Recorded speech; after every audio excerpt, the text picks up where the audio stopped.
வணக்கம். இலங்கை செய்திகளுடன் நான் ரோஷன். விரிவான செய்திகளுக்கு முன் தலைப்புச் செய்திகள். தேவையற்ற செலவுகளை குறைத்து ஊழலை கட்டுப்படுத்துவதன் மூலம் தனியாக மாதம் சுமார் 5 மில்லியன் ரூபாய் சேமித்து வருவதாக அமைச்சர் ஹர்சன நாணயக்கார சுட்டிக்காட்டு. மூவின மக்களும் ஒரே சமமாக மதிக்கப்படும் போதுதான் தமிழ், சிங்கள, முஸ்லிம் கட்சி போன்ற பிரிவுகள் தேவையற்றதாகும் என்று பாராளுமன்ற உறுப்பினர் சத்தியலிங்கம் தெரிவிப்பு. பொது பாதுகாப்புத்துறையை வழிநடத்தும் அமைச்சர் ஆனந்த விஜயபால தன் பொறுப்புகளை முறையாக நிறைவேற்றவில்லை என்று நாடாளுமன்ற உறுப்பினர் தயாசிரி ஜெயசேகர குற்றச்சாட்டு. அமெரிக்க ஜனாதிபதியின் பரஸ்பர வரி விதிப்பு முடிவு இலங்கையின் பொருளாதாரத்திற்கு பெரும் சவாலாக அமைகிறது என சர்வதேச நாணய நிதிய ஆசிய பசிபிக் துறை இயக்குநர் கருத்து. தொடர்வது விரிவான செய்திகள். நீதியமைச்சர் ஹர்சன நாணயக்கார தேவையற்ற செலவுகளை குறித்து ஊழலை கட்டுப்படுத்துவதன் மூலம் தனியாக மாதம் சுமார் 5 மில்லியன் ரூபாவை அரசாங்கத்திற்கு சேமித்து வருவதாக தெரிவித்தார். உள்ளூராட்சி மன்ற தேர்தலை முன்னிட்டு நடைபெற்ற அரசியல் பேரணியில் கலந்து கொண்டு உரையாற்றிய போது இதனை குறிப்பிட்டிருந்த அவர் இதை பற்றி பெருமைப்படாமல் பேசுவதாகவும், ஏனெனில் அனைத்து அமைச்சுக்களும் இதே போன்று செயல்படுகிறார்கள் என்றும் அவர் குறிப்பிட்டிருந்தார்.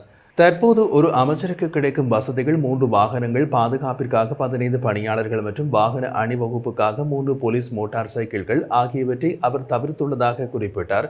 எங்களது தொகுதிகளை பார்வையிட நாம் பயப்படவில்லை, எனவே இத்தகைய பாதுகாப்பு எங்களுக்கு தேவையில்லை.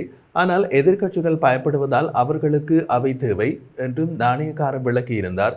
சாதாரணமாக ஒரு அமைச்சருக்கு 20 பணியாளர்கள் வழங்கப்படும் என்றாலும் அவரிடம் தற்போது 9 பணியாளர்களே இருப்பதாகவும் கூறினார். இந்த தேவையற்ற செலவுகளை ஒழித்து தனிப்பட்ட முறையில் மாதம் 5 மில்லியன் ரூபாவை அரசாங்கத்திற்கு சேமித்து வருவதாகவும், இது ஒரே ஒரு நபரின் பங்களிப்பாகும் என்றும் அவரின் குழுவும் இதே நெறியில் செயல்படுகிறது என்றும் அவர் தெரிவித்தார். மேலும் நாடாளுமன்ற உறுப்பினர்களுக்கான சிறப்பு வாகன அனுமதிகளை பெறவில்லை, உத்தியோகபூர்வ இல்லங்களில் தங்கவில்லை மற்றும் வரி செலுத்துவோரின் மீது சுமையை அதிகரிக்கவில்லை என்றும் சுட்டிக்காட்டினார். இலங்கையில் கைது செய்யப்பட்ட 14 இந்திய மீனவர்கள் விடுவிக்கப்பட்டு சென்னை திரும்பியுள்ளனர் என்று அந்த நாட்டு செய்திகள் தெரிவிக்கின்றன. இந்த மீனவர்களில் தமிழ்நாட்டின் ராமநாதபுரம் மாவட்டத்தில் உள்ள தங்கச்சி மடத்தை சேர்ந்த 3 பேர் கடந்த மார்ச் 17ஆம் தேதி கச்சத்தீவுக்கு அருகே கடல் எல்லையை மீறி மீன்பிடித்ததாக கூறி இலங்கை கடற்படையால் கைது செய்யப்பட்டனர். அவர்கள் பின்னர் ஊர்காவல்துறை நீதிமன்றத்தில் ஆஜர்படுத்தப்பட்டு விளக்கமறியல் வைக்கப்பட்டார்கள். அதேபோல் ராமேஸ்வரம் பகுதியை சேர்ந்த 11 மீனவர்களும் மார்ச் 26ஆம் தேதி கச்சத்தீவுக்கு அருகே மீன்பிடித்துக் கொண்டிருந்த போது கைது செய்யப்பட்டனர். அவர்களும் நீதிமன்றத்தில் ஆஜர்படுத்தப்பட்டு விளக்கமறியலில் வைக்கப்பட்டனர். இந்த சம்பவங்கள் தொடர்பாக இந்திய மத்திய மற்றும் மாநில அரசுகளின் தொடர்ந்து நடைபெற்ற பேச்சுவார்த்தைகளின் பின்னணியில் இலங்கையில் தடுத்து வைக்கப்பட்டிருந்த 14 மீனவர்கள் விடுவிக்கப்பட்டனர். விடுவிக்கப்பட்ட மீனவர்கள் அனைவரும் கொழும்பில் உள்ள இந்திய தூதரக அதிகாரிகளிடம் ஒப்படைக்கப்பட்டதோடு தூதரக ஏற்பாடுகளில் சென்னை விமான நிலையத்திற்கு அனுப்பி வைக்கப்பட்டனர். அங்கு தமிழக மீன்வளத்துறை அதிகாரிகள் அவர்களை வரவேற்று சொந்த ஊர்களுக்கு தனியார் வாகனங்களில் அழைத்து சென்றதாக இந்திய ஊடகங்கள் தெரிவிக்கின்றன. வவுனியாவில் புலனாய்வாளர்களின் கண்காணிப்புக்கு மத்தியில் பரிசுத்த பாப்பரசர் போப் பிரான்சிஸின் நினைவாக அஞ்சலி நிகழ்வு இன்று இடம்பெற்றது. வத்திகானில் பரிசுத்த பாப்பரசர் போப் பிரான்சிஸ் உயிரிழந்ததை அடுத்து உலகின் பல பகுதிகளில் அஞ்சலி நிகழ்வுகள் நடைபெற்று வருகின்றன. இலங்கையிலும் நாடளாவிய ரீதியில் இன்று துக்க தினமாக அனுஷ்டிக்கப்படுகிறது.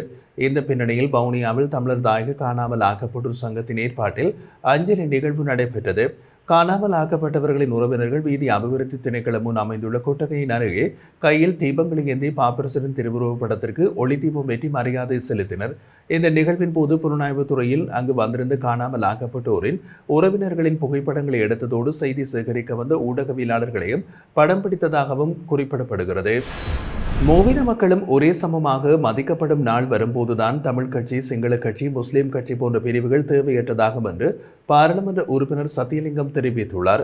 வவுனியாவில் நடைபெற்ற தந்தை செல்வநாயகத்தின் நினைவேந்த நிகழ்வில் கலந்து கொண்ட பின்னர் ஊடகங்களுக்கு கருத்து தெரிவித்த போது அவர் இதை குறிப்பிட்டிருந்தார்.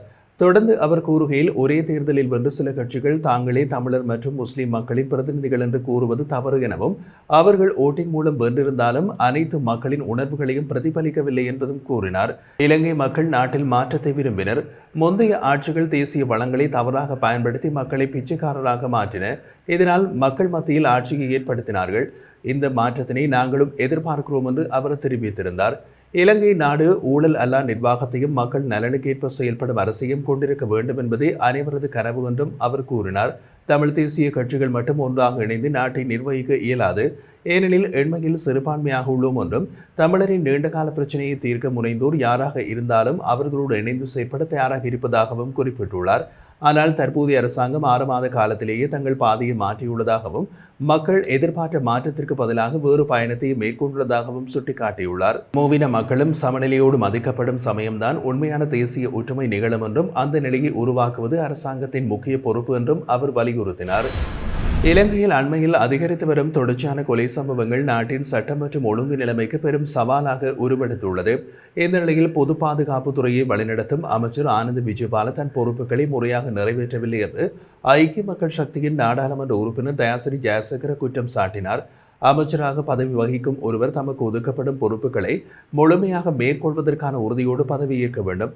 அதற்கேற்ப அவரின் கீழ் செயல்படும் நிறுவனங்கள் வர்த்தமானியில் வெளியிடப்படுகின்றன. ஆனால் நிதி நிறுவனங்களை திறம்பட நிர்வகிக்க வேண்டிய தனது கடமையில் அமைச்சர் ஆனந்த் விஜயபால வெற்றியளிக்கவில்லை என்பதாலேயே அவர் தனது பதவியை ராஜினாமா செய்ய வேண்டும் என்று தயாசிறி ஜெயசேகர் வலியுறுத்தினார். கடந்த சில வாரங்களில் நாட்டில் 31 துப்பாக்கி சூட்டுகள் நடைபெற்றுள்ளது. இதில் 27 பேர் கொல்லப்பட்டுள்ளனர்.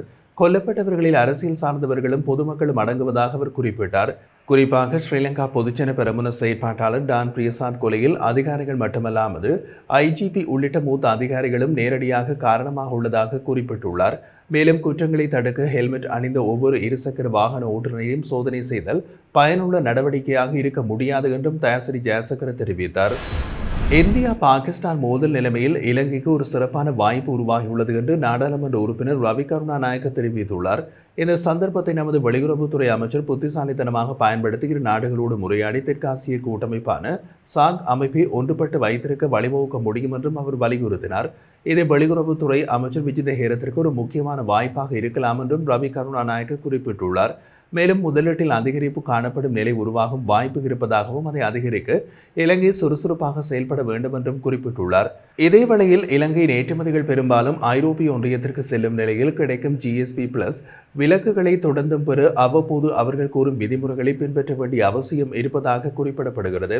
அமெரிக்கா தற்போது 48 நாடுகளுடன் வரி பேச்சுவார்த்தையில் ஈடுபட்டு வருகிறது. ஆனால் இலங்கையின் பங்கு குறித்து தெளிவான தகவல்கள் இல்லாதது கவலையை ஏற்படுத்துகிறது என்று அவர் சுட்டிக்காட்டினார். இந்த நாடு ஒரே சில ஆளும் நிர்வாகத்தினால் நடத்தப்பட முடியாது. 1976 வெள்ளையர்களிடமிருந்து பெற்ற அரசியல் அதிகாரங்களை இன்னமும் திறம்பட பயன்படுத்த தவறிவிட்டோம். அதை நாம் இப்போது திருத்த வேண்டும். ஒவ்வொரு கட்சிகளும் தனிப்பட்ட பிரச்சனைகள் இருந்தாலும் அனைவரும் இணைந்து நாட்டின் முன்னேற்றத்திற்காக செயல்பட வேண்டும் என்றும் ரவி கருணாநாயக்க குறிப்பிட்டார். முன்னாள் அமைச்சர் மற்றும் பிவித்துரு ஹெல உரிமையவின் தலைவர் உதய கமன்பில யாரும் அறியாத ஒரு முக்கிய ரகசியத்தை நாளை வெளிப்படுத்த உள்ளதாக அறிவித்துள்ளார். இந்திய பிரதமர் நரேந்திர மோடியின் சமீபத்திய இலங்கை விஜயத்தின் போது 7 ஒப்பந்தங்கள் கையெழுத்தாகி இருந்தது. இந்த ஒப்பந்தங்களில் 2 அல்லது அதற்கும் மேற்பட்டவை தொடர்பாக முக்கியமான தகவல்களை அவர் நாளை வெளியிடுவதற்கு திட்டமிட்டுள்ளார். இந்த நிலையில் இதற்காக நாளை காலை கட்சி அலுவலகத்தில் நடைபெறவுள்ள செய்தியாளர் சந்திப்பிற்கு ஊடகவியலாளர்களை முன்பே அழைத்துள்ளதாக தெரிவிக்கப்படுகிறது. நாட்டில் தற்போது 120 வகையான மருந்துகளுக்கு தட்டுப்பாடு நிலவுவதாக அரசு மருந்தாளர்கள் சங்கம் தெரிவித்துள்ளது. மருந்து உற்பத்தி தொடர்பான நிபுணத்துவம் கொண்ட தரப்பினரின் குறைபாடே இந்த நிலைமைக்கு காரணம் என்று சங்கத்தின் தலைவர் துஷார் ரணதேவ குறிப்பிட்டார். இந்த பிரச்சனைகளை சமாளிக்க பல பரிந்துரைகள் முன்வைக்கப்பட்டுள்ளன. இருப்பினும் அவற்றை குறித்து பேசுவதற்கே தற்போதைய சுகாதார அமைச்சர் தயாராக இல்லை என்றும் துஷார் ரணதேவ அவர் தெரிவித்திருந்தார். அமெரிக்க ஜனாதிபதியின் பரஸ்பர வரி விதிப்பு முடிவு இலங்கையின் பொருளாதாரத்திற்கு பெரும் சவாலாக அமைகிறது என்று சர்வதேச நாணய நிதியத்தின் ஆசிய பசிபிக் துறை இயக்குனர் கிருஷ்ணா சீனிவாசன் தெரிவித்தார். வாஷிங்டனில் நடைபெற்ற உலக வங்கியின் கூட்டத்தொடரில் பேசும்போது இலங்கை இந்த சவாலை எதிர்கொள்வதற்காக ஏற்றுமதி சந்தைகளை விரிவுபடுத்தி முதலீட்டத்திற்கு உகந்த சூழலை உருவாக்க வேண்டும் என்று வலியுறுத்தியுள்ளார். வறுமையான வரிச்சுமை சூழலில் அதிக பாதிப்புக்குள்ளாகியுள்ள நாடுகளில் இலங்கையும் ஒன்று என்பதால் ஏற்றுமதி சந்தைகளை பல்வகைப்படுத்துவதன் மூலம் அமெரிக்க வரி விதிப்பின் தாக்கத்தை குறைத்துக் கொள்ள முடியும் என்று கூறினார். இதை பொறுத்தவரை தனியார் முதலீடுகளை ஊக்குவிக்க தேவையான நம்பகமான சூழலை உருவாக்கியது அவசியம். இலங்கை மட்டுமல்ல மற்ற நாடுகளும் தங்கள் ஏற்றுமதி சந்தைகளை விரிவாக்கி பிராந்திய ஒருங்கிணைப்பை மேம்படுத்துவதன் மூலம் இந்த தாக்கங்களை குறைக்க முடியும் என்றும் கிருஷ்ணா ஸ்ரீனிவாசன் குறிப்பிட்டுள்ளார்.